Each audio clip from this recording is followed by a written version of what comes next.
memaksakan Ustadz. Siapa yang memaksakan diri saya? Nggak ada yang memaksa. Kalau saya merasa dipaksa memang betul, tapi tidak ada yang memaksa saya. Sampai Ustadz bisa mengubah mindset menjadi titik balik Ustadz, wah saya harus bangkit, saya harus berjuang, birrul walidain ini harus saya selesaikan dan sebagainya. Itu pada momen apa itu Ustadz? Akhirnya panggilan-panggilan pun juga berbagai macam yang orang panggilkan, yang orang julukkan kepada saya. Ada panggilan-panggilan bos kecil, ada panggilan-panggilan bos muda, ada panggilan-panggilan tuan takur, macam-macam ya. Jadi memang itu yang saya ketahui aja, yang nggak saya ketahui walau alam kan gitu ya. Alhamdulillah, ternyata kata siapa sekolah yang murah itu nggak bisa berkualitas. Ternyata kata siapa sekolah yang itu cenderung tidak mahal itu ya, tetapi bisa mengcover kebutuhan dan kualitas mutu yang bukan hanya nasional tapi juga menginternasional. Bagaimana cara kita dihargai oleh orang lain? Kita dengan cara berkarya, bekerja dan beramal sebaik-baiknya.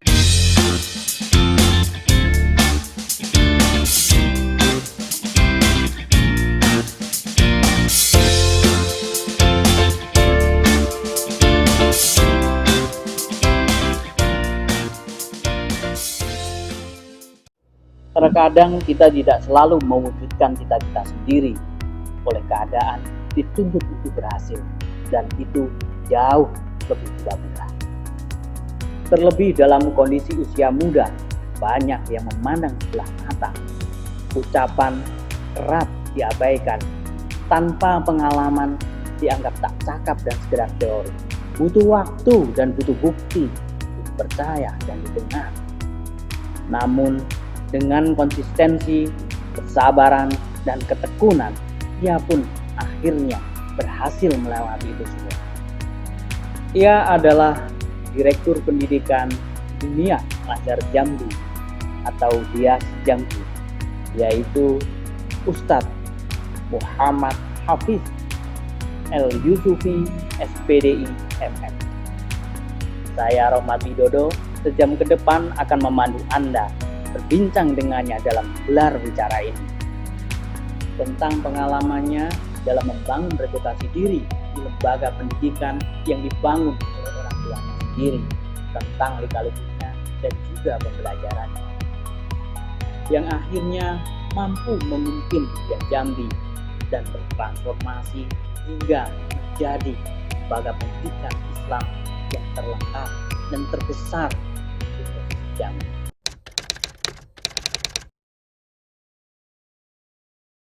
Yang paling utama bagi anak-anak adalah pembelajaran mengenai akidah. Nah, ini yang kita harapkan, anak-anak kita mampu berkomitmen, bersikukuh, dan terus memegang teguh nilai-nilai yang sudah diajarkan oleh Tuhan. Tentunya al-ilmu bila amalin kasyajarin bila samarin. Ilmu itu seperti parasut, jadi hanya bisa bermanfaat kalau seandainya dibentangkan. Kisah seorang pejuang wanita mempertaruhkan jiwa dan raganya.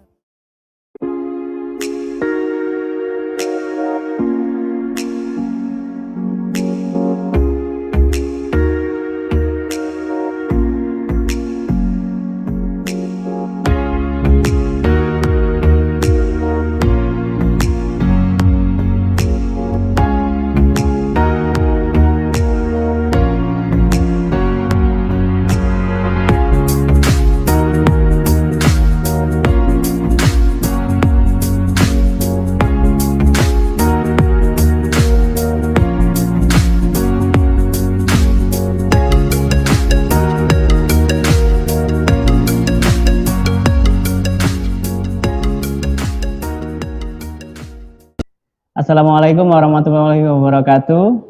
Kita ketemu lagi di Reputasi Channel. Sahabat semuanya, salam sehat, salam sukses, salam produktif untuk kita semuanya.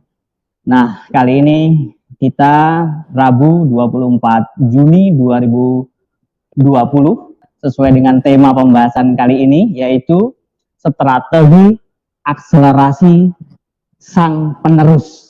Ya, kali ini kita akan membahas transformasi 43 tahun Diniyah Al-Azhar Jambi, yaitu salah satu lembaga terbesar dan terlengkap di Provinsi Jambi. Kita telah kedatangan tamu ya, beliau langsung, yaitu generasi penerus dari pendiri Diniyah Al-Azhar Jambi, yaitu Ustadz Hafiz El Yusufi. Assalamualaikum Ustadz. Mas Rahmat. Waalaikumsalam. Waalaikumsalam warahmatullahi wabarakatuh. Sehat Ustadz?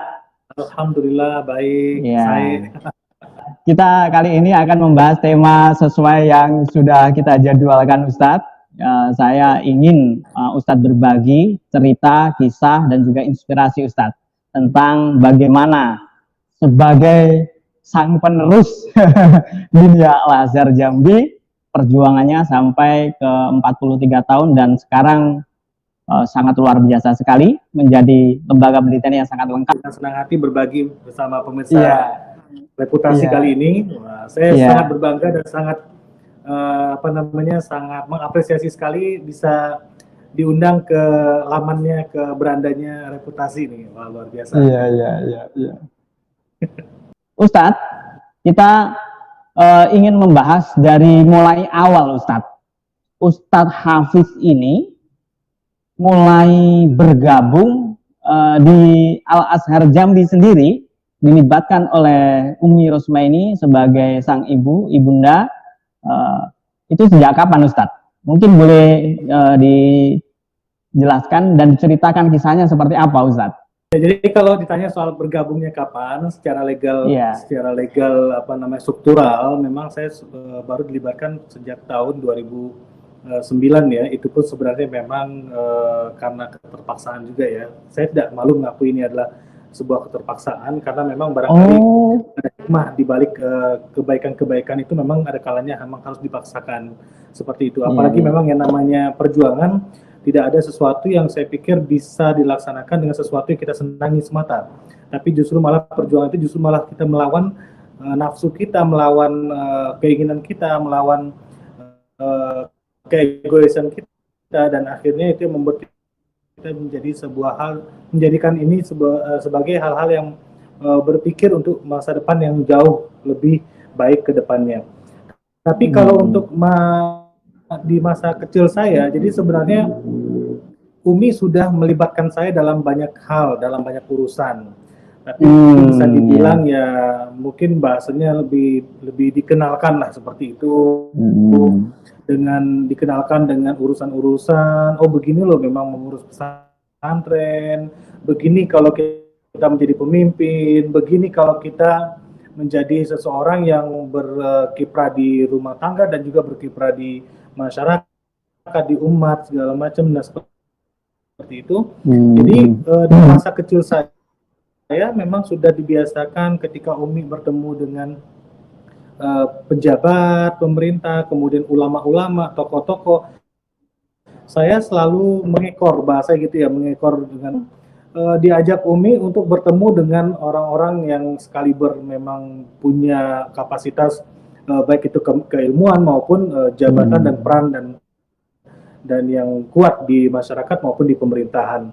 Jadi kemudian termasuk ada beberapa hal yang saya pikir dari kecil saya sudah sering mendengar curhatnya Umi ya, bahkan pelajaran kadang-kadang semalaman suntuk Umi menyampaikan berbagai macam permasalahan, berbagai macam hal-hal yang tentunya tidak mudah bagi seorang perempuan untuk mengelola sebuah lembaga pendidikan yang bukan dan mengusahakan untuk perkembangannya.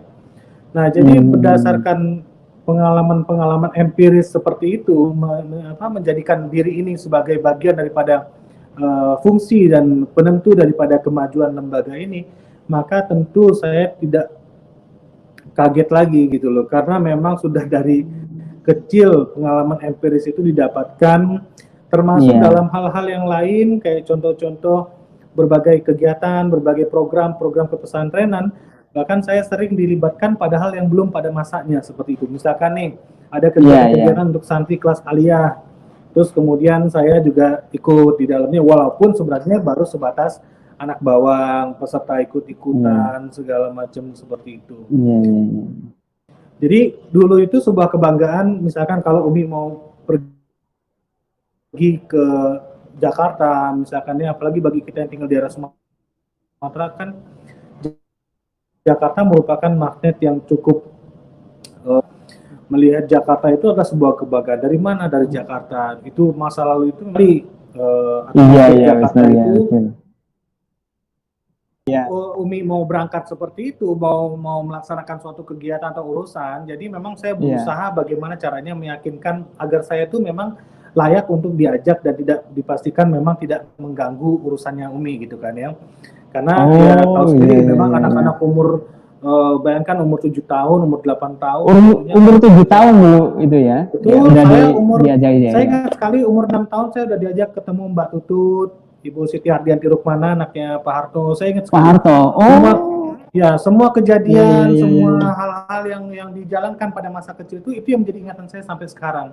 Maka saya yakini dalam ilmu perkembangan parenting itu ternyata memang membiasakan anak dengan pengalaman-pengalaman empiris, membiasakan anak dengan kebersamaan bersama orang tuanya, itu akan semakin menajamkan tentang karakter dan kepribadiannya, sehingga penentu kebijakan, arah kebijakan ke depannya itu akan berpengaruh terhadap apa yang dia alami bersama orang tuanya di masa kecil. Itu yang saya yakini. Nah, jadi saya berusaha untuk meyakinkan Umi, boleh ikut nggak Mi? Boleh, tapi dengan catatan nggak boleh ganggu Umi urusan ya, nggak boleh ngeluh-ngeluh ya, nggak boleh rewel ya gitu loh, intinya gitulah. Nah, pernah rewel nggak Ustaz? Wah, Ustaz, pernah rewel nggak? Pernah rewel nggak ya? Kayaknya sih pernah gitu, karena anak-anak, namanya juga anak-anak ya. Cuman Umi itu selalu ada negosiasi dengan anak-anaknya. Ini yang paling saya banggakan dalam keluarga kami itu, Umi selalu bernegosiasi dengan anak-anaknya. Jadi setiap apapun segala sesuatu itu pasti ada negosiasi yang itu merupakan kunci daripada pendewasaan anak-anak ini, sehingga mereka berani bertanggung jawab, sehingga mereka bertanggung jawab dengan apa yang menjadi keputusan yang diambil setiap kali melakukan sesuatu. Nah, akhirnya karena saya berusaha bisa meyakinkan, akhirnya saya termasuk yang paling sering diajak Umi untuk pergi urusan di antara 4 anak yang lain. Nggak tahu kenapa, mungkin saya dianggap yang paling, saya walau alam itu mungkin bisa tanya sama Umi sendiri. Cuman kalau giliran tetap giliran, cuman kalau dihitung secara frekuensinya, saya yang termasuk yang paling sering diajak Umi pergi berurusan. Nah, pergi berurusan itu menurut saya adalah sesuatu hal yang menyenangkan. Itu tadi yang saya bilang, yang pertama saya menginginkan untuk tetap bersama dengan Umi terus, karena biasanya Umi kalau sekali pergi urusan biasanya sampai 2 minggu, sebulan di Jakarta itu seperti itu. Jadi daripada saya ditinggal, mendingan saya sebenarnya bukan karena senang urusannya, bukan, tapi daripada ditinggal, daripada berpisah sama Umi, mendingan saya ikut, walaupun nggak apa-apa deh, ngikutin apa yang kita belum suka gitu lah, apa yang kita nggak suka gitu loh. Awalnya seperti itu, tapi lama-lama ya mungkin karena pola pembiasaan tadi dibiasakan sering ikut-ikut seperti itu, sering hadir dalam acara-acara seperti itu, dalam acara-acara resmi dan lain-lain. Jadi saya sangat akhirnya menyenangi hal-hal tersebut gitu loh, Mas Muhammad. Jadi secara tidak langsung memang sebenarnya seperti dipersiapkan sejak dini Ustadz ya. Untuk mengenal untuk mengenal semua pekerjaan Umi dan dipersiapkan untuk menjadi penerusnya, Ustadz.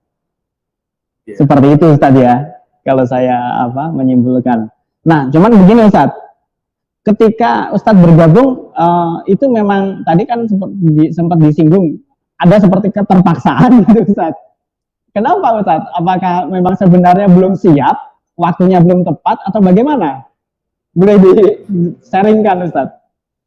Ya, jadi gini, ketika saya bersekolah, tentunya saya bertemu dengan teman-teman yang berasal dari berbagai macam karakter keluarga masing-masing kan ya. Ada yang pebisnis, orang tua ada yang pejabat, ada yang macam-macam lah seperti itu. Dan rasanya itu saya termasuk yang mungkin yang paling identik di antara teman-teman yang lain, karena saya adalah pimpinan pondok pesantren gitu loh.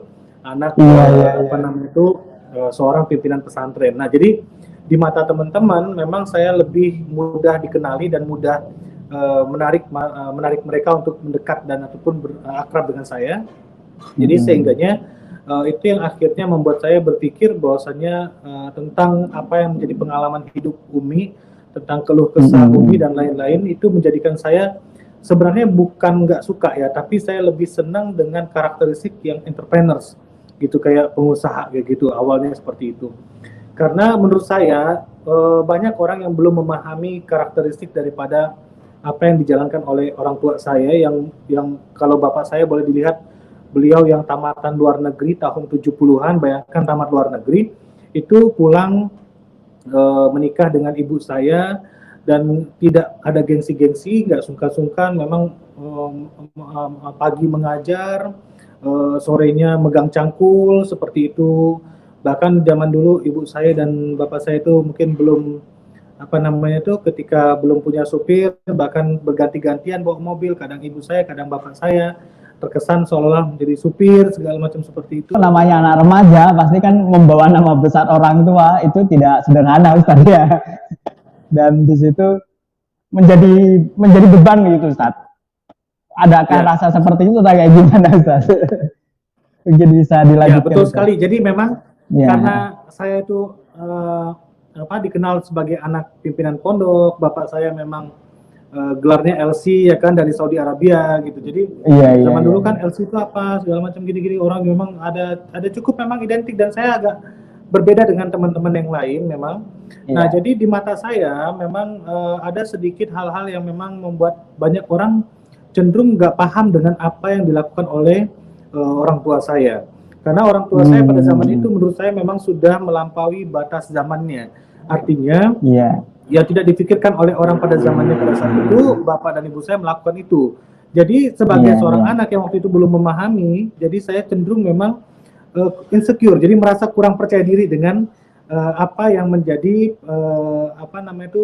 bagian daripada pekerjaan daripada orang tua saya tersebut. Orang tua. Nah, Iya. termasuk diantaranya mungkin kesannya daripada yang mencari dana 1 bulan berangkat ke Jeddah, berangkat ke Singapura, berangkat ke Jakarta, kemudian bertemu dengan satu orang lainnya, bertemu dengan para pejabat untuk mengusulkan bagaimana mengkoordinasikan segala sesuatu yang dilakukan untuk bisa dipahami oleh orang lain sebagai bagian daripada bekal yang diharapkan akan menjadi investasi yang berharga di akhirat kelak. Nah, itu yang seperti itu saya merasa kayak insecure, saya nggak percaya diri dengan itu. Jadi saya lebih kepengen, wah, saya mau berjuang di agama tapi nggak mau dengan cara yang seperti itu. Menurut saya seperti itu, karena memang Iya. karena bagi sebagian masyarakat image-nya agak lebih kurang baik bagi yang belum memahami hakikat daripada Ustaz, apa yang iya, iya, kita lakukan itu tadi. Padahal kita Iya, kan iya, bukan iya. untuk diri kita pribadi, tapi untuk bagaimana kita memberikan manfaat untuk orang lain. Nah, sehingganya itu yang menjadikan keterpaksaan itu, saya banyak mendengar keluhan-keluhan Umi, bagaimana Umi ketika berbuat kebaikan dan lain-lain, itu justru malah responnya negatif daripada masyarakat. Ketika Umi maksudnya seperti ini, tapi malah justru yang ditanggapi masyarakat lain, yang dipahami masyarakat lain. Itu membuat saya jenuh. Saya pikir, kenapa nggak jadi pengusaha aja, segala macam, orang mendekat dengan kita karena memang butuh, orang mendekat sama kita memang karena butuh pekerjaan, butuh uang, kita pun membayar mereka dengan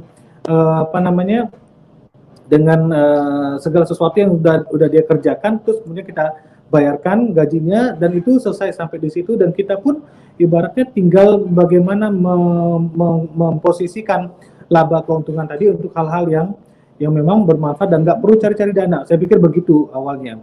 Nah, itu membuat saya merasa terpaksa. Saya merasa menjadi seorang pimpinan pondok itu penuh dengan fitnah, penuh dengan ujian dan kesalahpahaman yang kadang-kadang orang kita berbuat begini tapi orang memandangnya lain segala macam. Nah, ini yang membuat saya jadi awal itu memang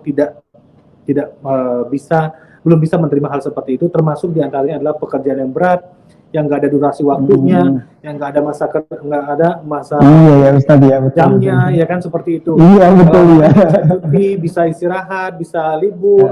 Kemudian kalau kita yang namanya yang di pondok ya bisa tahu sendiri, kadang-kadang memang permasalahan itu datangnya bukan pada waktu yang kita inginkan, bisa jadi jam 1 malam, jam 2 malam, ada anak-anak yang sakit, misalkan di asrama, ada guru-guru yang mungkin bisa jadi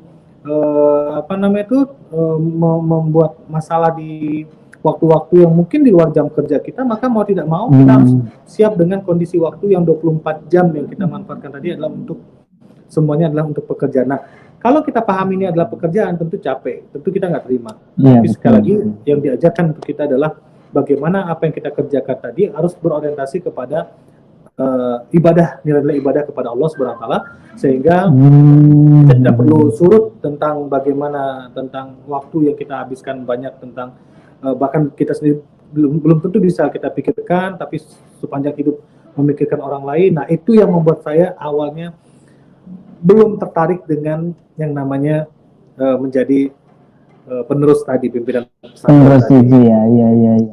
Dan jadi dari cara berpikirnya aja udah beda sebenarnya Ustadz ya. Keinginan Ustadz juga udah beda gitu ya. Makanya di situ pasti nggak mudah itu, saya bayangkan pasti, betul. Iya. Nah, titiknya tadi Ustadz, sejak kapan Ustadz mulai benar-benar gabung? Kalau itu kan Ustadz kan baru mulai mengenal ya, diperkenalkan, bisa dikatakan seperti itu dari orang tua ya, terkait dengan apa yang dikerjakan. Kalau Ustadz mulai untuk terlibat sendiri di dunia Al-Azhar itu sejak kapan Ustadz?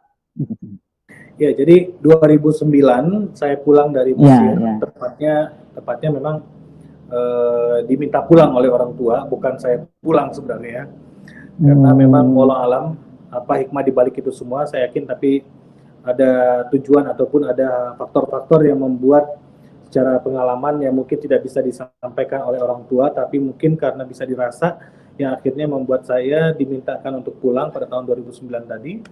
Nah, itu yang awalnya memang saya belum terima, namun pada akhirnya kondisi lembaga pendidikan ini yang saya pikir waktu itu sudah berusia 30 tahun ya waktu itu, saya pikir kok tidak mengalami kemajuan, kok tidak mengalami pengembangan, kok tidak mengalami signifikasi yang mengarah kepada hal-hal yang lebih meningkat seperti itu. Lalu saya awalnya saya tidak mau ikut campur dalam urusan lembaga ini. Paling saya hadir dalam kegiatan-kegiatan yang bersifat masif, kayak perpisahan, wisuda, kayak acara-acara yang sifatnya kayak halal bihalal dan lain-lain. Paling itu saja yang saya inginkan. Nah, berjalannya waktu, mata saya terbuka dengan banyaknya hal-hal yang saya lihat tidak sesuai pada tempatnya, yang tidak sebagaimana mestinya. Maka disinilah nurani saya selaku putra daripada Umi, yang notabene saya merupakan anak tertua pada saat itu, karena abang saya memang sudah lebih dulu dipanggil oleh Allah Subhanahu wa taala. Nah, kemudian dengan alasan itu, kemudian saya berpikir alangkah teganya saya sebagai anak melihat kesusahan yang dialami oleh orang tua saya, kemudian saya membiarkan, padahal saya mampu, padahal saya bisa, dan padahal saya berarti masih sehat, masih muda, kenapa saya tidak turun seperti itu. Akhirnya menurunkan itu adalah, menurunkan ego saya itu adalah kemauan saya untuk melakukan birrul walidain. Saya memahami bahwa saya pekerjaan ini kalau saya laksanakan, kalau hanya sekedar mengandalkan kemampuan baik itu intelektual ataupun emosional semata, saya tentu pada saat itu umur 21 tahun, belum memiliki ilmu yang cukup, dan belum memiliki tentunya kedewasaan yang menurut kita sebagai manusia, standar manusianya yang memang umur segitu memang masih dalam proses, mungkin di penghujung mencari jati diri, dimulai pada usia remaja kan. Tapi kalau kita belajar dari kisah-kisah para sahabat zaman dahulu, Zaid bin Harisah juga memimpin para sahabat yang senior-senior di usianya muda, segala macam seperti itu. Nah, itu yang menggerakkan kita. Karena saya yakini bahwasanya memang yang saya yakini begini, jadi bukankah umur itu adalah soal kronologisnya, kemauan Allahnya, tapi bagaimana kedewasaan kita adalah merupakan penentunya adalah kita sendiri. Kita yang menentukan bagaimana kita bisa berdewasa atau enggak berdewasa. Umur 45 tahun, 50 tahun, 60 tahun sekalipun, tapi kalau pilihannya untuk tidak menentukan kedewasaan, maka bisa jadi kita belum tentu bisa menyesuaikan dengan umur kronologis kita. Begitupun dengan umur yang 20 tahun, jika bisa dimaksimalkan, bisa diimbangi dengan umur usia biologis tadi yang bisa diutamakan kedewasaannya melebihi daripada umur kronologisnya, maka ini bisa jadi sebuah hal yang di luar daripada ditentukan oleh takdir kita. Kalau usia kronologis kan Allah yang tentukan takdirnya. Tapi kalau usia biologis kita yang tentuin nasib kita sendiri. Kita bisa bersikap dewasa atau kita nggak bisa bersikap dewasa, itu kita yang tentukan sendiri. Nah, maka sekali lagi pada saat itu saya yakini dengan memberanikan diri, walaupun resikonya sangat besar, karena saya tahu banyak orang-orang yang pada saat itu tidak suka dengan kaderan saya, banyak orang-orang yang pada waktu itu sudah merasa nyaman dengan posisinya, banyak orang-orang yang sudah merasa cukup aman karena tidak ada yang mengingatkan, tidak ada menegur, tidak diperiksa dan lain-lain. Karena pada waktu itu usia ibu saya sudah hampir memasuki usia 60 tahun. Jadi memang usia udah mulai jenuh, Umi pun udah mulai di masanya, di fasenya yang jenuh, 30 tahun berjuang.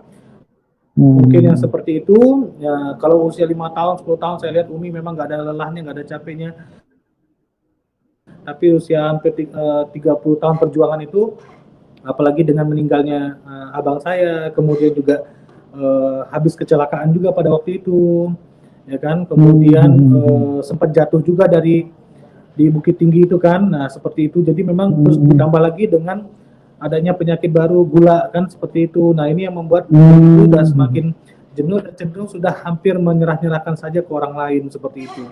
Nah di saat kondisi seperti itu, tentu akhirnya yang saya pahami adalah saya dititipkan Allah penglihatan-penglihatan yang mungkin itulah kenapa akhirnya Allah memberikan hidayah kepada saya untuk akhirnya bisa dengan sepenuh hati, dengan lapang hati menerima apa yang menjadi takdir bagi saya. Kullan yusibana illa ma kataballahu lana wa maulana. Bahwa tidak ada yang menimpa kita kecuali apa yang sudah Allah gariskan kepada kita, dan itu merupakan yang terbaik untuk kita. Nah, jadi dengan alasan itulah akhirnya saya memulai karir saya yang saya mulai adalah niat untuk birrul walidain, membereskan setiap permasalahan yang selama ini mungkin belum terbereskan, dan membuka hal-hal yang menjadi sebuah hal yang mungkin ini menjadi penghalang bagi kemajuan, dan kemudian didasari dengan tentunya rasa kepedulian saya sebagai anak tertua, bagaimana saya mempertanggungjawabkan ataupun memperdulikan orang tua saya, apakah tega seorang anak yang melihat orang tuanya susah payah berjuang setelah sekian tahun lamanya, lalu kemudian disekolahkan anaknya, kemudian ketika anaknya sudah selesai kuliah dididik, kemudian dan dalam arti kata memiliki kemampuan, setelah memiliki kemampuan, masa anaknya tidak membantu orang tuanya yang selama ini memiliki harapan yang besar kepada dirinya. Nah, saya memang nggak dipaksa, tapi kondisi yang memaksa saya gitu loh. Jadi kalau ditanya siapa yang memaksakan Ustadz? Siapa yang memaksakan diri saya? Nggak ada yang memaksa. Kalau saya merasa dipaksa, memang betul. Tapi tidak ada yang memaksa saya. Yang memaksa adalah kondisi dan situasi pada saat itu. Dilema, saya memang memiliki kayak kekhawatiran, memiliki trauma tersendiri dalam menghadapi pekerjaan ini, karena saya melihat ibu saya kadang-kadang ketika ibu saya berbuat baik pada orang lain, tapi orang lain justru malah membalasi dengan keburukan. Itu trauma seperti a priori ya bahasanya, tapi apa ya, mungkin tidak atau menghindari ya seperti itu. Saya menghindari seperti itu. Nah itu justru malah yang membuat saya akhirnya tersadarkan bahwasannya itu adalah hal-hal yang menurut saya memang subjektif. Tidak semua orang seperti itu. Artinya tidak paham dengan orang yang paham. Bagi orang yang paham, oh ternyata dia akan mengapresiasi pekerjaan ini. Orang akan menyukai pekerjaan ini. Allah akan menyukai pekerjaan ini. Tapi bagi orang-orang yang nggak paham, tentu dia akan menganggap ini adalah sebuah hal yang bisa jadi membuat kita jadi malah down, membuat kita jadi malah tidak berupaya, melemahkan kita sendiri.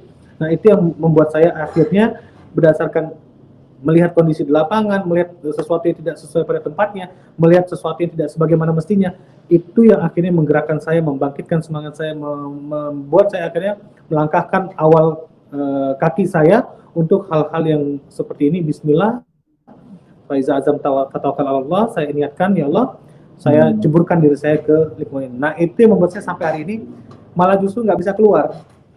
Dan akhirnya menurut saya yang paling saya nggak suka atau bisa jadi paling saya benci pada waktu itu malah justru yang membuat saya sekarang menjadi pekerjaan yang paling saya cintai pada saat ini. Nah itu seperti itu, Mas Toman.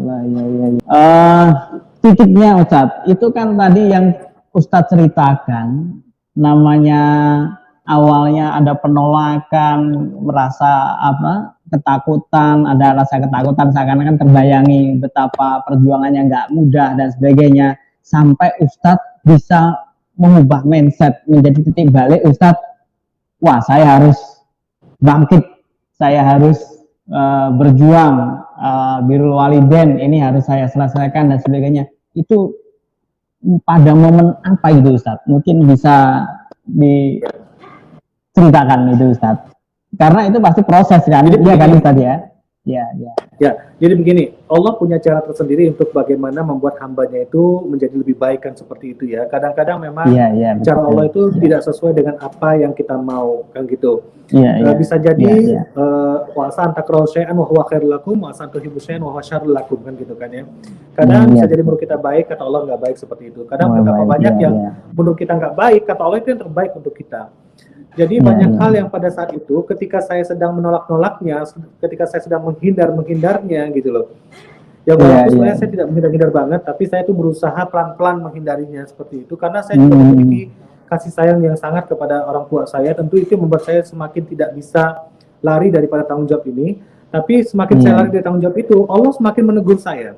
Banyak kejadian-kejadian yang memang saya alami dan ini menjadi titik balik bagi saya, terutama ketika sepulangnya daripada haji, ya kan, kemudian sepulangnya daripada haji, saya mengalami kecelakaan di tol dalam perjalanan ke bandara, ya kan, dan ketika itu mobil berputar sebanyak 3 kali, ya kan, prosesnya sangat cepat sekali, mungkin nggak nyampe 1 detik, tapi masih asik-asik ngobrol di mobil, tiba-tiba kondisinya seperti itu. Putaran pertama saya pikir sudah selesai, berputar lagi mobilnya, bergeser lagi, mengeset lagi seperti itu. Belum selesai sampai kepada putaran ketiga, ya Allah sudah ya Allah. Itu saya masih sempat berdoa kepada Allah, ya Allah, ketika putaran pertama cukup ya Allah, putaran kedua berhenti ya Allah, putaran ketiga baru Allah kabulkan, alhamdulillah 3 kali berhenti. Mungkin kalau sampai 4 kali putarannya mungkin saya sudah ibaratnya sudah tidak di dunia lagi kan gitu, seperti itu. Tapi Allah masih memberikan saya umur yang panjang. Nah, ketika dalam hitungan ketiga, putaran ketiga itu saya berhenti, mobil itu berhenti dan dalam posisi yang terbalik, bannya di atas ya kan. Nah, pada waktu itu yang saya ingat cuma satu, Umi kan gitu. Karena memang pada masa itu saya sedang menghindar-hindarnya. Saya sedang berusaha untuk menghindari sewaktu-waktu saya dimintakan untuk menggantikan tadi kan, seperti itu. Nah, yang saya ingat cuma satu, saya harus ketemu Umi, ya Allah silakan ambil nyawa saya dengan catatan, tapi tolong persilakan saya dulu, tolong kasih kesempatan saya dulu untuk bisa bertemu Umi, karena saya mau minta maaf sama Umi, karena saya mau mencium kaki Umi, karena saya mau memeluk Umi dan lain-lain, karena begitu banyak dosa saya membiarkan Umi berjuang sendirian dan saya tidak membantu gitu, seperti itu. Nah, sampai pada akhirnya penerbangan alhamdulillah diizinkan oleh pihak kesehatan bandara. Setelah kami diperiksa, alhamdulillah. Apa itu Ustaz? Kondisi Ustaz gimana Ustaz sampai kebalik kayak gitu waktu itu? Saya alhamdulillah tidak mengalami lecet apa-apa, tapi traumanya trauma emang sampai sekarang saya trauma kalau untuk saya kalau bawa mobil masih berani, tapi kalau jadi penumpang saya mah agak takut-takut karena bekasnya ada sampai sekarang. Tapi kalau untuk fisik, karena waktu itu diselamatkan banyak dengan koper-koper, sehingganya koper itu yang membuat saya jadi tidak terbentur dengan benda-benda keras seperti itu. Alhamdulillah seperti itu. Tapi kalau untuk traumanya, kencangnya, mungkin orang nggak ada yang nyangka bahwasanya penumpang dalam itu selamat gitu loh. Karena waktu itu hujan lebat segala macam, dan yang saya sangat tertarik sekali dan sangat saya kesankan dengan masyarakat Brunei itu luar biasa.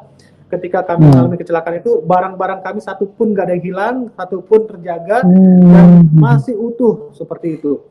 Jadi itu yang memang membuat saya itu sangat terkesan sekali dengan Brunei Darussalam itu ya.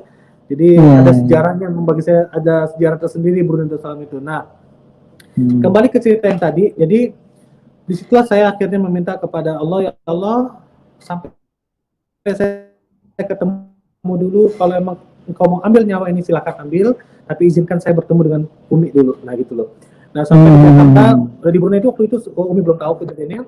Sampai di Jakarta barulah saya ceritakan. Kemudian penerbangan Jakarta ke Jambi, karena mendengar saya selamat dari kecelakaan tadi, Umi mengadakan tasyakuran kecil-kecilan lah dengan karyawan-karyawan yang tinggal di dalam pada waktu itu.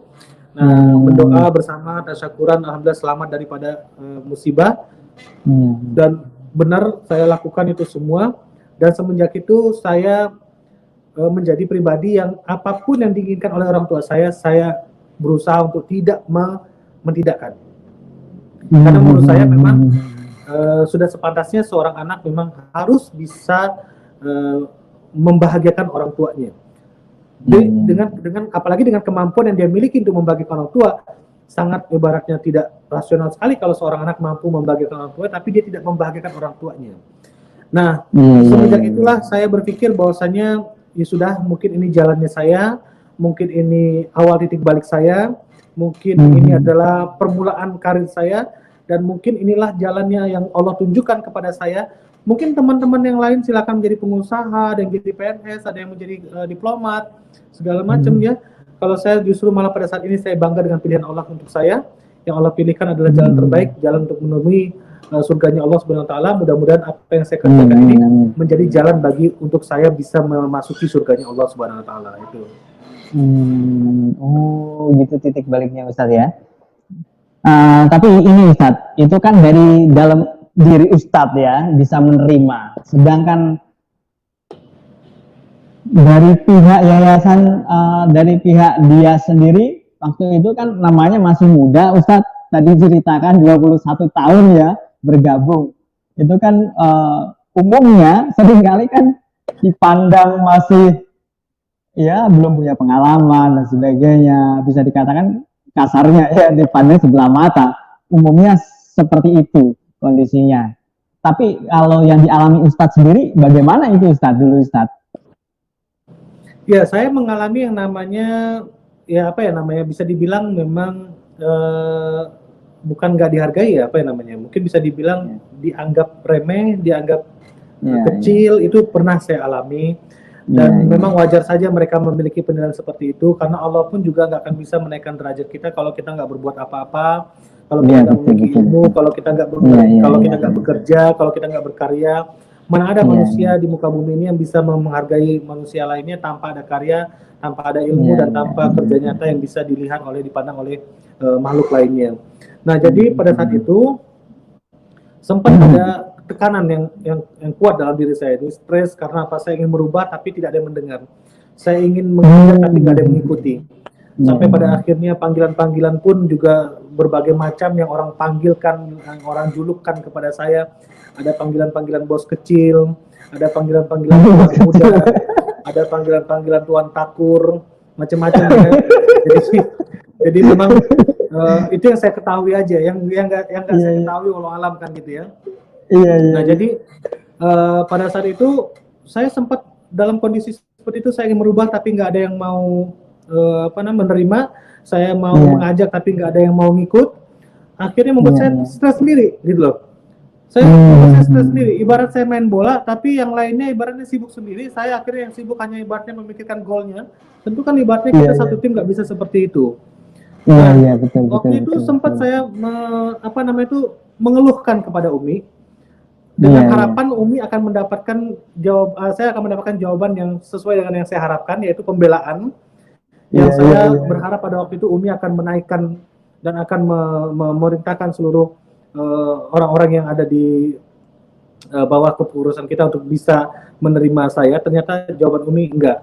Saya jawaban Umi bilang begini, berbuat aja dulu, nanti orang akan bisa menghargai dengan apa yang kita kerjakan gitu. Jangan biarkan orang menghargai kita. Maksud Umi itu yang saya pahami gini, jangan biarkan orang-orang itu menghargai saya ini hanya gara-gara saya anak Umi, saya anak pimpinan yayasan dan lain-lain. Bukan hanya itu. Waktu itu mendengar jawaban itu memang saya agak kesal, agak merasa kecewa dengan Umi. Karena saya kok saya sebagai anak kok merasa tidak dipentingkan, tidak didengar gitu loh keluhannya gitu kan ya. Padahal apa susahnya bagi seorang Umi untuk mengatakan kepada yang lain, ayo turutin apa yang menjadi perintah daripada anak saya, apa yang menjadi perintah daripada Ustaz seperti itu. Tapi enggak, jawaban Umi enggak seperti itu dulu. Jawaban Umi justru mengajarkan saya bahwasanya kita dihargai oleh orang lain, karena ilmu dan amal kita. Makanya itu yang saya yakini tafsir daripada yarfa'illahu alladziina aamanu minkum walladziina utul ilma darajat. Bahwasanya Allah akan naikkan derajat orang-orang beriman di antara kamu dan orang yang berilmu. Artinya beriman dulu, ya yarfa'illahu alladzi, Allah akan menaikkan derajat orang yang beriman, ya kan? Kemudian yang dan juga yang berilmu. Kenapa ada kata iman dan ilmu? Hanya dengan iman dan ilmu lah maka amal perbuatan itu akan bisa dilaksanakan. Kalau cuma sekedar ilmu tanpa iman, maka ilmunya hanya sekedar tulisan, hanya sekedar hafalan. Tidak mengejawantahkan tentang bagaimana menjadi sebuah amal. Sedangkan yang dipentingkan dalam Islam itu sendiri adalah amal. Bahkan kita masuk surga nggak masuk surga itu tergantung amal. Surga neraka juga tergantung amal. Nah, maka itu yang saya pahami. Allah akan naikkan derajat orang-orang yang berilmu di antara orang-orang yang beriman ini beberapa derajat. Kenapa? Apakah cuma hanya karena ilmu? Apakah kita dihargai orang karena gelar kita S2, S3 dan lain-lain? Ternyata bukan. Ternyata Allah akan naikkan derajat kita kalau kita mampu mengamalkan ilmu yang kita miliki. Kalau kita mampu berkarya, kalau kita mampu mengerjakan sesuatu, kalau kita mampu membereskan sesuatu, kalau kita mampu menjadikan yang belum baik menjadi lebih baik. Nah, disitulah Allah akan menghargai kita. Jadi, lambat laun saya jadi berpikir sendiri. Jadi seperti Umi itu dengan cara berpikir. Jadi Umi kadang-kadang tidak banyak penjelasan, tapi lewat sikap. Nah, dengan sikap itu justru malah melatih kita untuk mustanir, untuk lebih dakik. Dakik itu adalah pemahaman yang mendasar tentang segala permasalahan itu, kenapa dan ada alasannya. Kemudian yang kedua, mustanir itu adalah bagaimana segala sesuatu yang kita lakukan itu dapat dipikirkan panjang ke depan, visioner. Bagaimana jauh ke depan dipikirkan, bukan hanya untuk hari ini. Nah, itu yang saya yakini didikan daripada orang tua. Jadi memang sudah sepantasnya kita sebagai pemuda yang dimaksud dalam sebuah peribahasa laisal fata man qala hadza abi walakinnal fata man qala ha araza. Bukanlah pemuda yang kalau di dalam dirinya itu masih membawa embel-embel nama orang tuanya, nama besar orang tuanya. Tapi yang pemuda itu yang adalah yang dia berani mengatakan, ini loh saya, ini loh diri saya, ini loh kemampuan saya yang harus dia banggakan kepada orang lain. Bukan embel-embel orang tuanya yang pejabat, orang besar, ulama, dan lain-lain. Nah, itu yang saya yakini didikan daripada orang tua. Sampai pada hari ini saya masih menjalani apapun yang saya lakukan mesti harus saya pertanggungjawabkan. Kemudian apa yang mesti saya lakukan juga harus berdasarkan kepada aspek empiris yang mendapatkan faktor-faktor konsekuensi logis dari apa yang kita laksanakan tadi. Jadi apapun yang dilakukan berpikir dulu, apapun yang dilakukan berpikir dulu. Itu sudah menjadi kebiasaan saya seperti itu. Wah, luar biasa sekali ini Ustadz. Itu sebenarnya tanpa disadari Ustadz, dengan apa prinsip-prinsip yang ditanamkan tadi, itu sebenarnya sedang proses Ustadz untuk membangun reputasi Ustadz. Kalau di bahasa kita itu. Ya benar, kalau pada waktu itu ibaratnya saya gagal memimpin, ibaratnya pada waktu saya tidak memiliki hasil yang lebih baik, bukan membawa ke sekolah ini kepada kebaikan, tentu akhirnya orang juga tidak akan menghargai kan gitu. Iya, betul. Bisa dikatakan berarti kalau dari 2009 sekarang 2020 Ustadz udah 11 tahun Ustadz. Masuk tahun 11 ya. Iya, tahun ke-11. Mulai jadi direktur sampai itu sejak kapan Ustadz? Apakah 2009 itu langsung jadi direktur, bergabung jadi direktur, atau gimana Ustadz? Jadi gini, saya melihat ada berbagai permasalahan di sekolah kita, di lembaga kita, yang tentunya ini menjadi sebuah benteng bagi adanya founder dan pengelolanya kan gitu kan ya. Terpisah antara yayasan dengan kepala sekolah. Padahal sejatinya kepala sekolah dan guru-guru itu adalah perpanjangan tangan daripada visi yayasan itu sendiri. Adanya guru-guru, adanya kepala sekolah dengan harapan dapat memiliki visi yang sama dengan yayasan.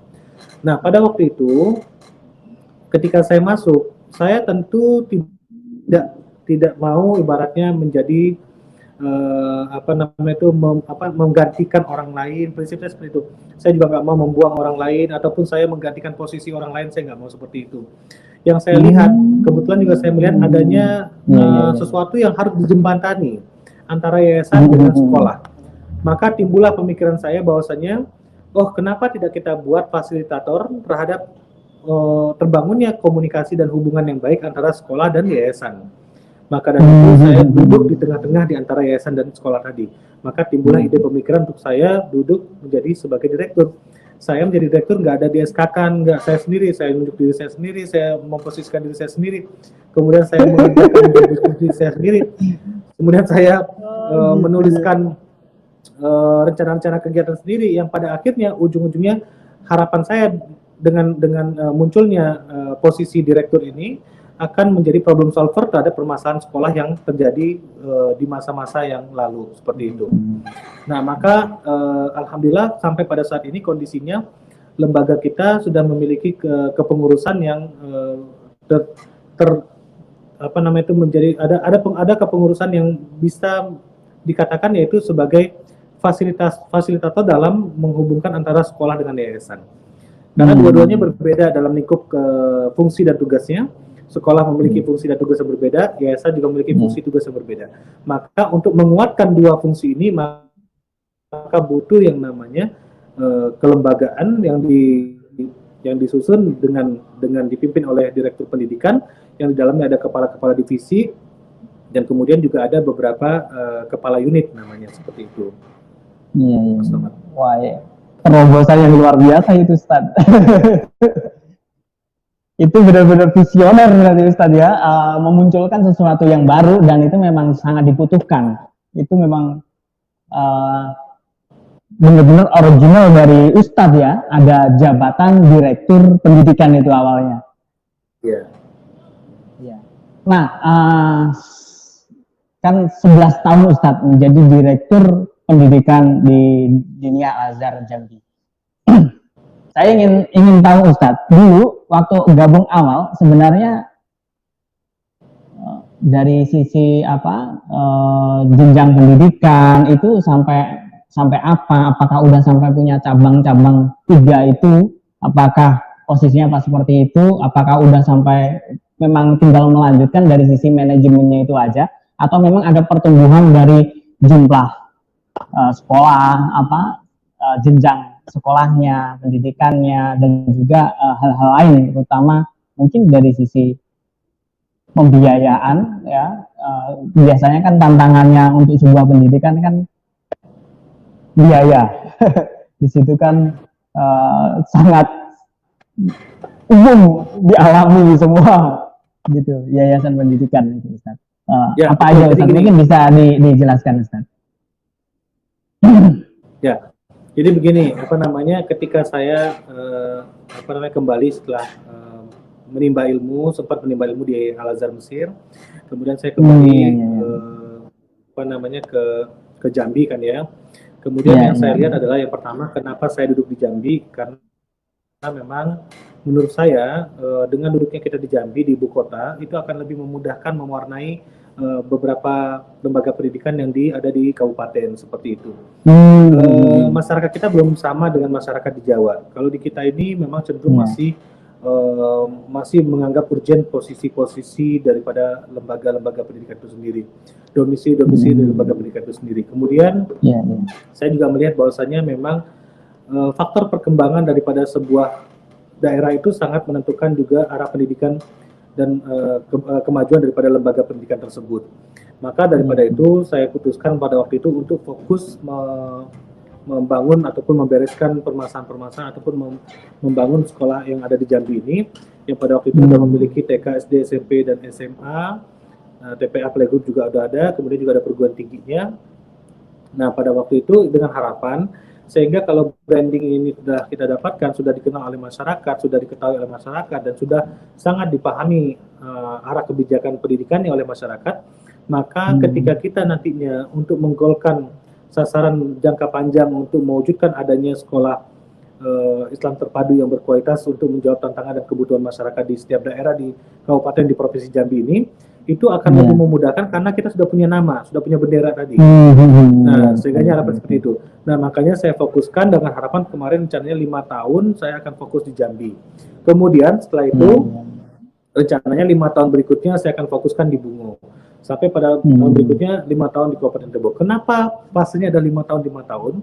Karena menurut saya 2 tahun pertama itu adalah faktor dalam rangka membersihkan baik itu membersihkan yang dari hal-hal yang sifatnya berkarat, berlumut dan lain-lain.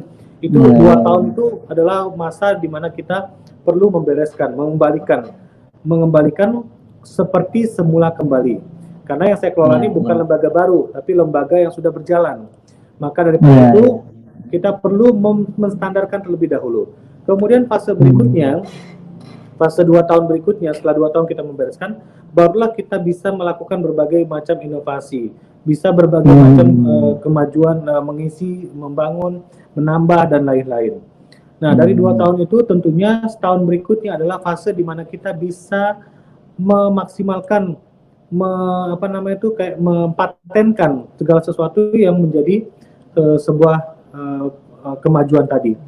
Kalau kita nggak patenkan, maka sistem ini nantinya ketika figur berganti akan menjadi sebuah tantangan baru, permasalahan baru. Makanya 2 tahun pertama itu masa membereskan, 2 tahun berikutnya adalah masa kita membuat sistem. Nah, masa yang terakhirnya itu, yang 1 tahun terakhir itu adalah masa di mana kita mempatenkan bahwa kita meyakini jangan sampai berjalannya segala sesuatu ini hanya berdasarkan figur. Biasa tahun kelima itu saya sudah membiarkan untuk semuanya berjalan sebagaimana mestinya. Karena kalau nggak dipatenkan ini, apa yang kita lakukan 4 tahun ke belakang ini sudah dibereskan, sudah dibuat sistemnya. Ini kalau 1 tahun ini nggak dipatenkan, ini akan menjadi masalah. Biar kembali, bisa jadi bahkan bisa jadi kembali kepada titik nol kembali. Nah, betul. Nah, itu yang saya yakini kenapa harus 5 tahun seperti itu. Nah, kemudian dalam memajukan lembaga di Perguruan Tinggi Al-Azhar Jambi ini, yang dulunya namanya Perguruan Al-Azhar Jambi, saya tentu punya berbagai macam ide dan inovasi yang ingin saya lakukan. Namun lagi-lagi UUD gitu kan ya, ujung-ujungnya duit. Ujung-ujungnya mau bangun ini, mau bangun fasilitas, mau menambah ini, ujungnya duit. Saya berpikir, saya sempat hampir down, hampir give up, hampir ya, bukan menyerah, bukan. Kalau kayak gini gimana caranya gitu saya membangun. Ketika SPP mau dinaikin, tentu ini bertolak belakang dengan idealisme pendirian daripada perguruan itu sendiri. Yang Umi notabene memang membangun yayasan ini, membangun lembaga ini dengan tujuan yaitu ingin semua orang bisa mendapatkan kesempatan untuk mendapatkan pendidikan terbaik. Nah, kalau SPP tentu menjadi inklusif, lembaga ini menjadi lembaga inklusif. Sedangkan sekolah ini harus kita bereskan, harus kita tambah fasilitas dan kemajuannya.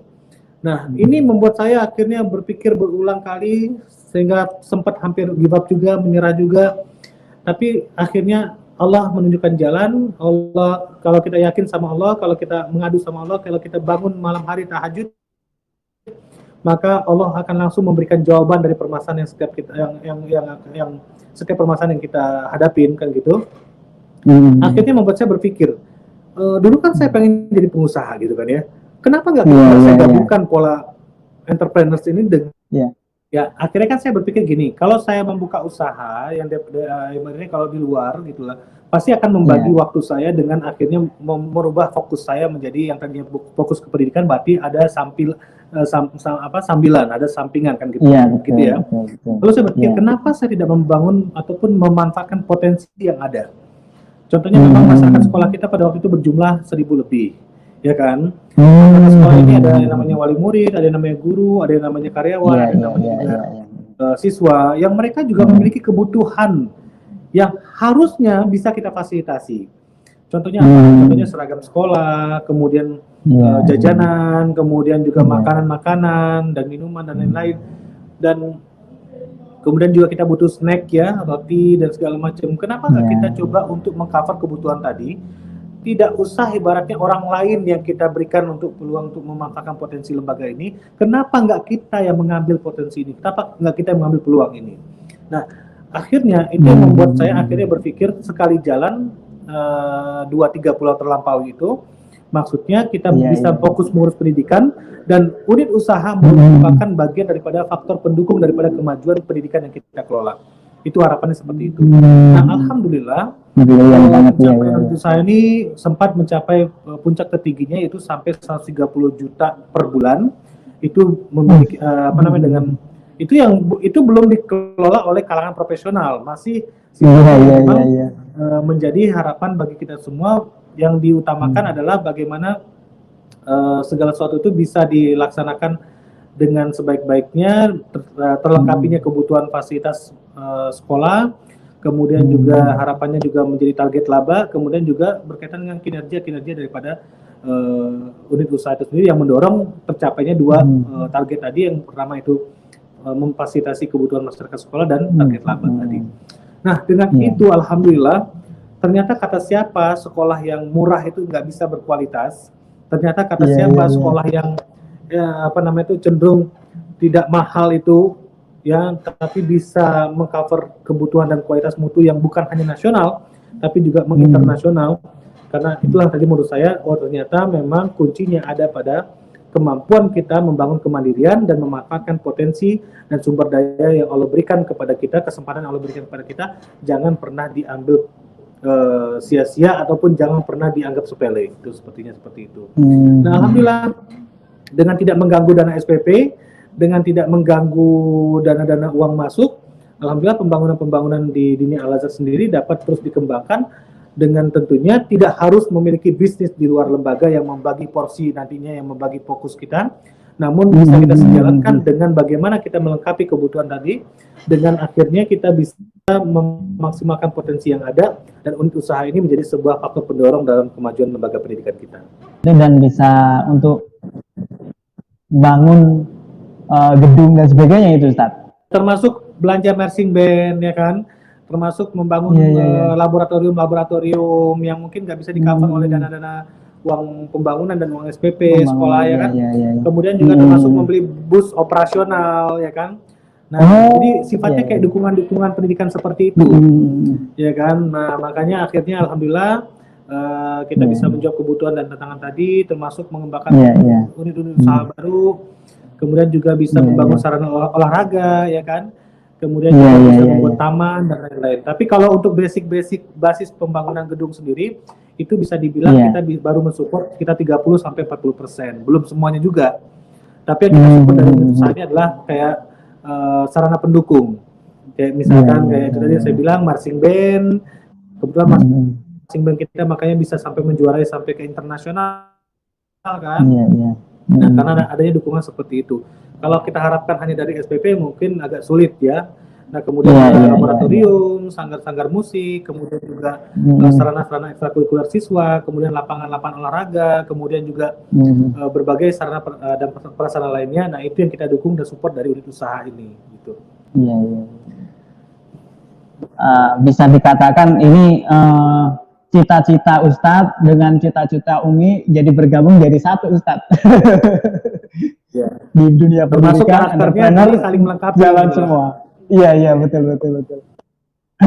Jadi bisa saya simpulkan, seringkali kan generasi penerus atau sama perintis itu seringkali seakan-akan dibayang-bayangi, dan generasi perintis nggak mungkin bisa lebih bagus dan sebagainya. Enggak juga, dan ini terbukti Ustadz telah melakukannya, bisa dikolaborasikan, bahkan seiring sejalan maju banget Ustadz, itu kelihatan. Betul. Ya, bisa disimpulkan seperti kolaborasi itu ya? Sebenarnya sih. Iya, kolaborasi sebenarnya. Sebenarnya apa sih pembeda dari yang menjadi value beda Dinia Al Azhar Jambi dengan sekolah-sekolah lembaga lain gitu. Apa sih yang paling menonjol gitu, yang menjadi kebanggaan? Jadi saya melihat memang justru ketika saya mengembangkan lembaga ini, justru karena saya melihat masih banyaknya sekolah-sekolah yang tentu belum sesuai dengan harapan saya. Tentu itu awalnya dulu seperti itu. Jadi berangkat dari situlah makanya saya memiliki idealisme, kemudian melihat kondisi sekolah-sekolah yang ada di Provinsi Jambi, sehingga dari situ saya ditambah lagi dengan kondisi generasi penerus yang ada pada saat ini, kemudian dan menggambarkan menjadi gambaran bagi saya tentang kondisi yang akan terjadi ketika mereka nanti akan menjadi penerus daripada estafeta kepemimpinan ini. Maka timbullah pemikiran bahwasanya seorang manusia itu memang harus memiliki nilai-nilai yang harus menjawab tantangan dan kebutuhan di masa yang akan datang. Jadi kayak contoh, akhirnya itu membuat pemahaman saya tentang sekolah ini menjadi sebuah hal yang saya pikir sekolah adalah tempat untuk memperbaiki segala sesuatunya, tempat untuk membuat kita jadi misalkan ada anak yang nggak bisa baca, kemudian itu jadi masalah bagi dia. Kalau dia nggak selesaikan, maka sampai tua pun dia akan membawa masalah tadi sampai tua. Maka caranya adalah bereskan masalah tadi dengan sekolah. Ketika dia bereskan masalah sekolah, maka otomatis permasalahan dia nggak akan dia bawa sampai hari tua, kan gitu. Dia akan bisa selesaikan masalahnya di sekolah tadi. Nah, itu yang saya yakini dengan sekolah itu. Jadi memang sebenarnya tanggung jawab sekolah ini sangat besar, sangat berat, dan sangat mencakup seluruh aspek kebutuhan dan kehidupan masyarakat.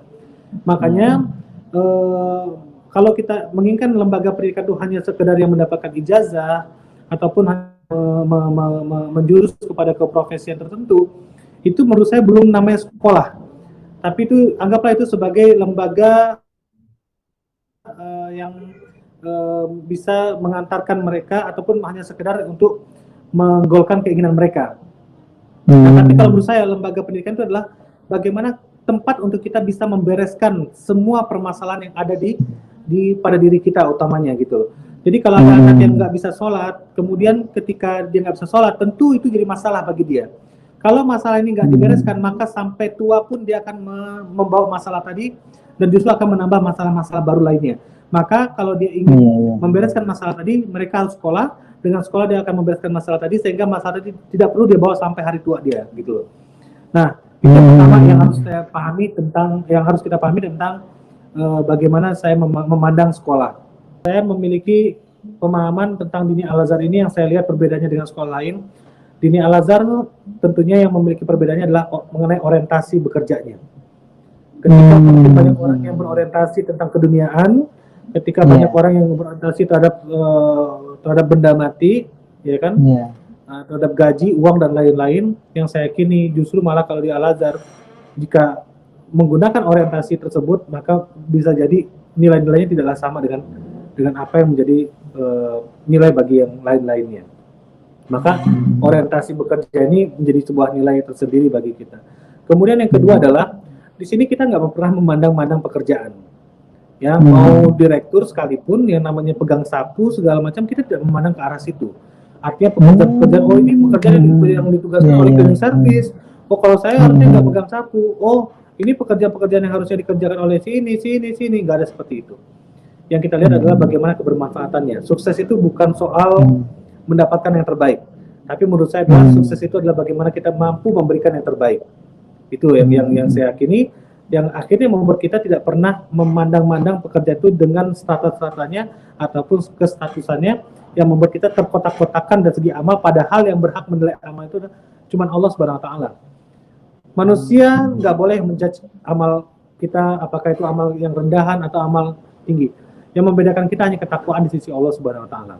Nah, itu yang menurut saya menjadi pembeda daripada kita dengan sekolah-sekolah lainnya. Dan yang terakhir adalah di sini terbangun yang namanya semangat berlomba-lomba, semangat berkompetisi. Maka tidak aneh kalau kita setiap tahunnya alhamdulillah mampu meraih raihan piala itu tidak kurang dari 400 piala dalam satu tahun ajaran. Karena apa? Karena memang semua anak, semua guru dituntut untuk bisa mengembangkan potensinya, dan semua kita memiliki kemampuan yang berbeda-beda, potensi yang berbeda-beda, bakat yang berbeda-beda, dan kemudian minatnya pun juga berbeda-beda. Kenapa kita tidak perjuangkan di lini kita masing-masing? Dengan berbeda itulah makanya kita harusnya menjadi sebuah modal untuk kita berprestasi. Kalau semua kita memiliki bakat yang sama, tentunya kemampuan kesempatan kita untuk menang sedikit. Justru salah satu sunnatullah yang harus kita apresiasi, yang harus kita syukuri adalah semua manusia memiliki bakat yang berbeda-beda, sehingga setiap manusia berhak untuk mendapatkan peluang untuk menjadi yang terbaik. Kan seperti itu. Berbeda kalau seandainya Allah memberikan bakat yang sama, tentunya sulit untuk menjadi yang terbaik di antara miliaran manusia ini. Tapi karena setiap manusia ini punya bakat dan potensi yang berbeda-beda, dan minat yang berbeda-beda, maka perbedaan inilah yang menjadikan kita seharusnya bisa menggapai prestasi yang terbaik yang akan Iya. tentunya berpotensi untuk bisa kita dapatkan. Begitu kira-kira Mas Rahmat. Iya, wah, sangat berisi dan syarat makna dan sangat bermanfaat untuk kita semua yang pastinya Ustadz. Ustadz, closing statementnya saya ingin Ustadz memberikan saran-saran bagi teman-teman di luar, mungkin yang nonton ini juga, nanti juga ada yang nonton siaran ulangnya. Saran bagaimana anak-anak muda gitu ya, yang ingin menjadi seorang pemimpin, gitu, karena seperti yang telah dicontohkan oleh Ustadz gitu, untuk menjadi seorang pemimpin, untuk membuat gebrakan, terobosan, inovasi dan bermanfaat untuk masyarakat banyak, baik di bidang apapun itu. Saran-sarannya Ustadz agar mereka yakin, optimis, dan bisa dilakukan gitu, dan direalisasikan. Ya baik, saya bukan yang terbaik ya, tapi anggaplah ini sebagai bagian daripada tawasau bil haq wa tawasau bis sabr. Kita saling mengingatkan dalam hal kebaikan dan saling mengingatkan dalam kesabaran. Tapi intinya adalah anak muda seharusnya memang harus bisa mengisi masa mudanya dengan penuh kebaikan supaya apa? Supaya basis-basis yang kita bangun pada masa muda ini dapat kita nikmati di hari tua kelak. Jangan menjadi orang tua yang ataupun kita menua padahal kita masih muda dengan pesimis kita, dengan rasa ketidakmampuan kita.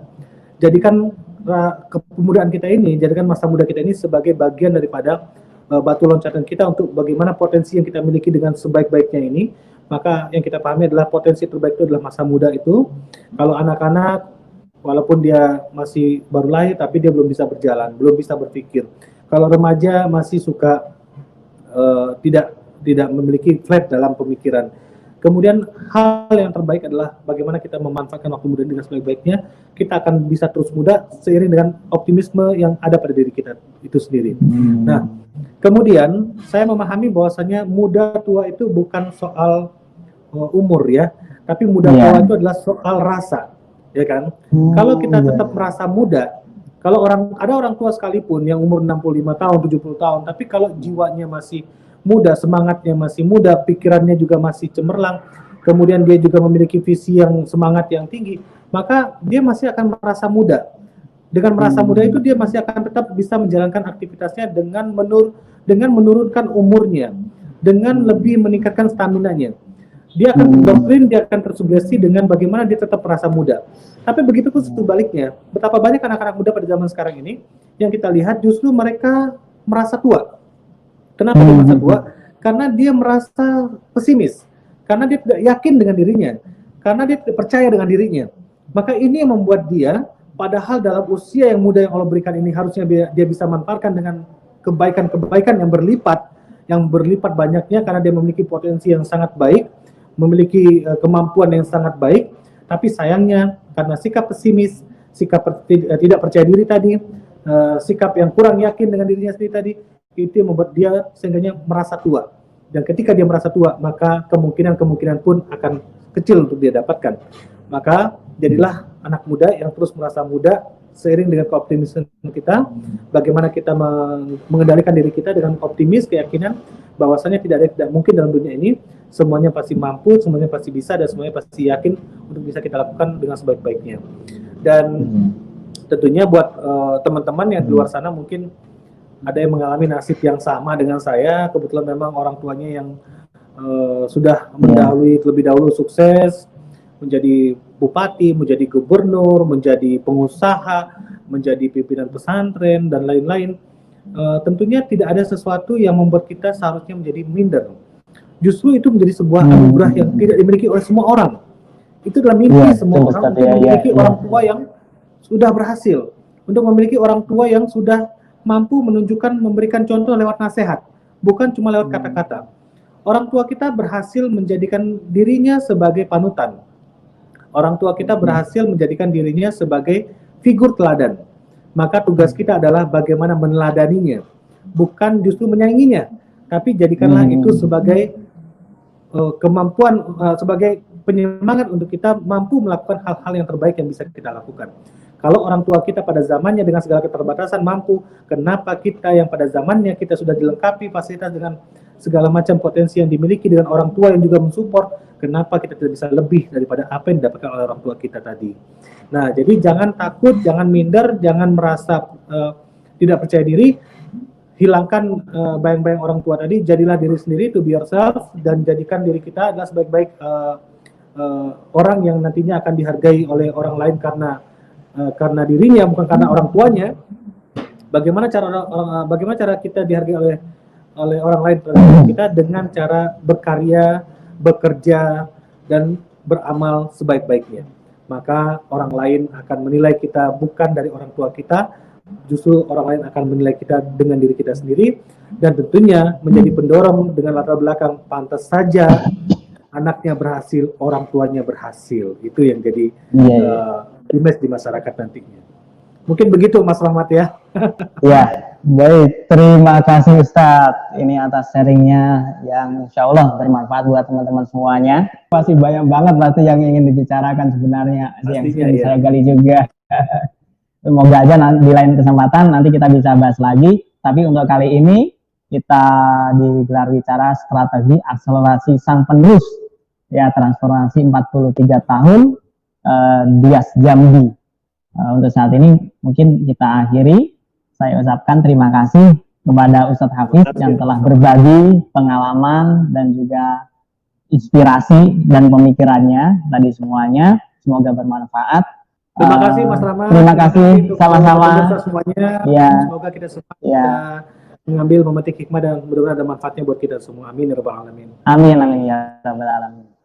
Mungkin kita pamit dulu. Wassalamualaikum warahmatullahi wabarakatuh. Wassalamualaikum warahmatullahi wabarakatuh. Reputasi mengajak Anda untuk membicarakan kebaikan yang dikonsistenkan dan kemudian untuk diteladankan. Sampai ketemu di episode berikutnya dengan tokoh dan profesional yang telah teruji reputasinya. Salam sukses, salam sehat, salam produktif untuk kita semua.